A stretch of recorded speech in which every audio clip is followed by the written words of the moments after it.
Hello everybody, today I'm sharing with you my Sew for the Soul book, and this is video number 8, and we're doing pages 13 and 14 this time around. Last time was that page there, and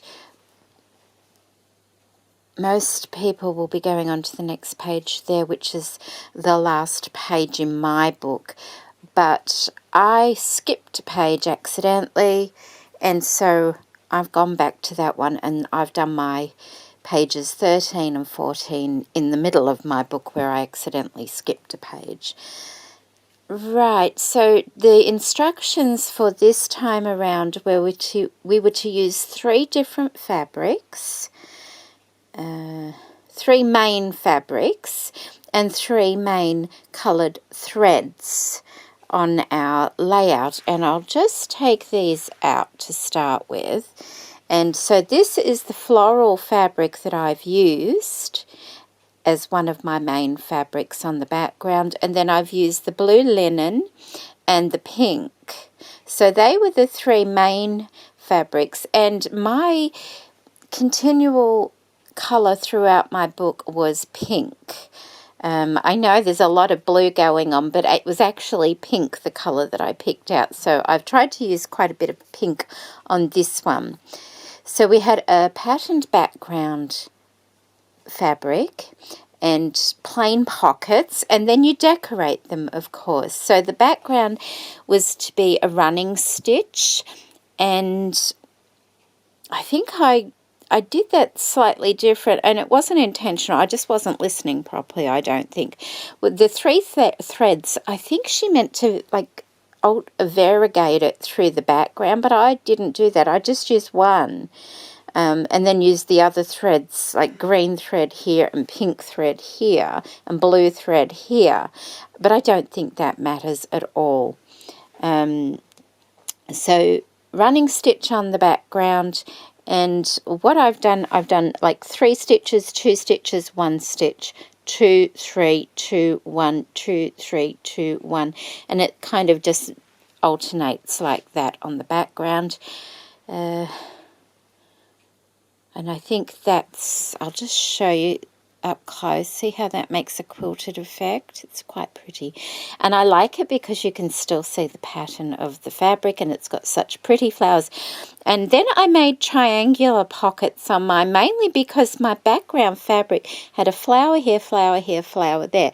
Had I put 2 pockets in the center, I would have lost all those flowers, so I decided to put 2 corner pockets on mine, and they're both the same but decorated differently. So here I've just put a running stitch on both of them down the side there.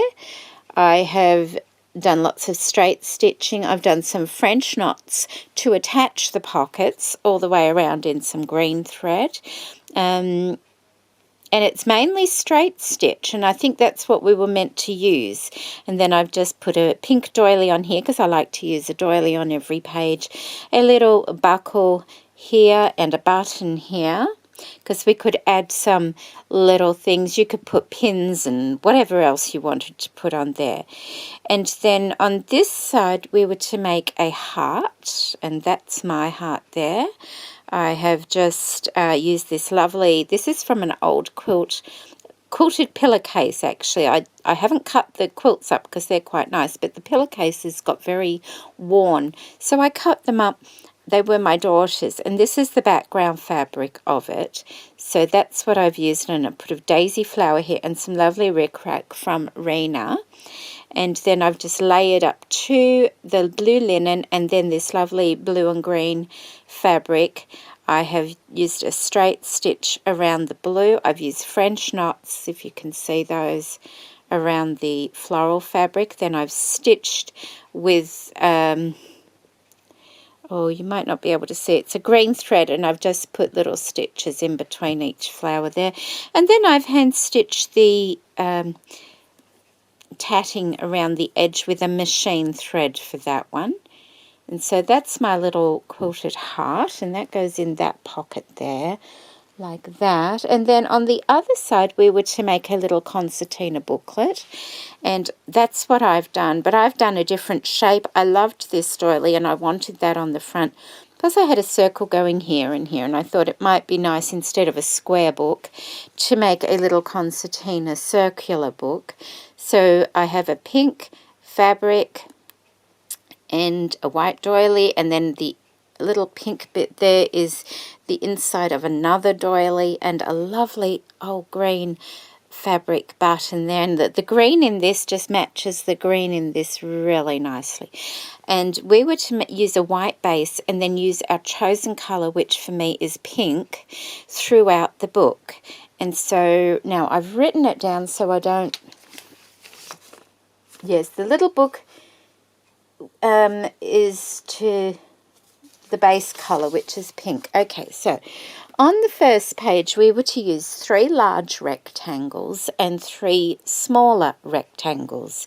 So I have 1 rectangle, 2 rectangle, 3 rectangle of the larger ones, and then 1, 2, 3 of the smaller, and a straight stitch all the way around, and then some little French knots down that side there.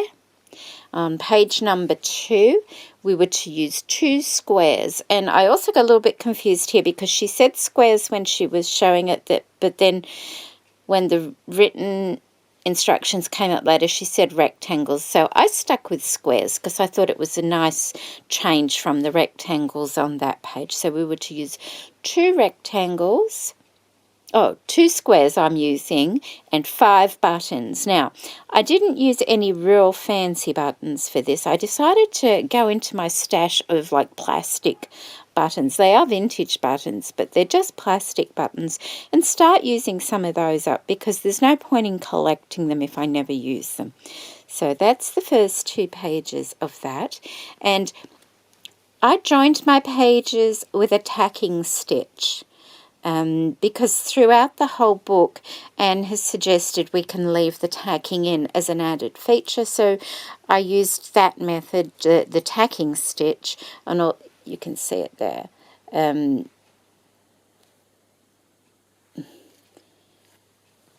To join my pages, although they're joined on the edge here, around here, and around here. Of course, they were open. So that's page 2. Page 3 is to be 2 rectangles, pistol stitch, straight stitch, and a button. So I've got my pistol stitch along this lighter pink colour here, straight stitch here and around the edge of the page, and once again a vintage old-fashioned button on there. And then this page here, number 4, is to be couching. So I have put some daisy trim, some tatting, and just this other little trim here, and I've just couched all of those in place.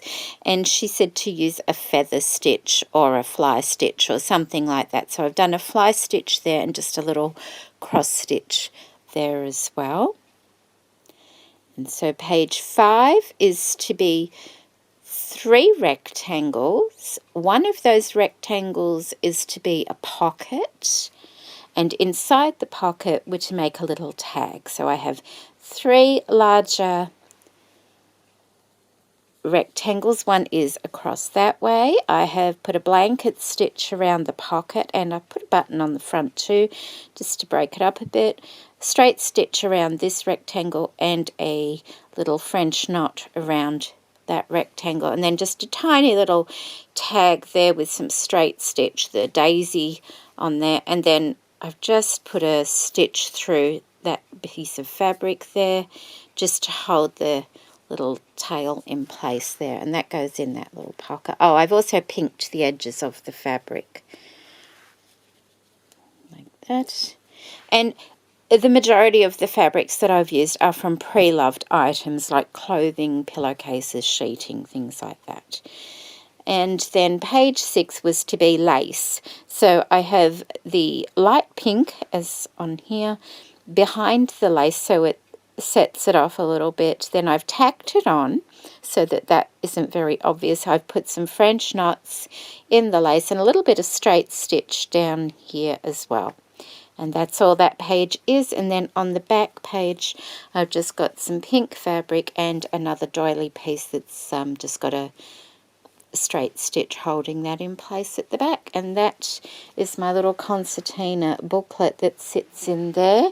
And although it does add quite a bit of bulk, I'm hoping with it being in the center of the book, oops, like that, that over time that will kind of squash it down a little bit, but it's not too bad. I will have to, you can see where it is there, I will have to start joining some of the pages together. Yeah, so maybe I'll put a weight on that a bit just so it helps to flatten it down. I don't think the buttons help a great deal, but anyway, it was fun. It was a lot of stitching. I've got a hole in my finger, and can you see the bruise on my thumb?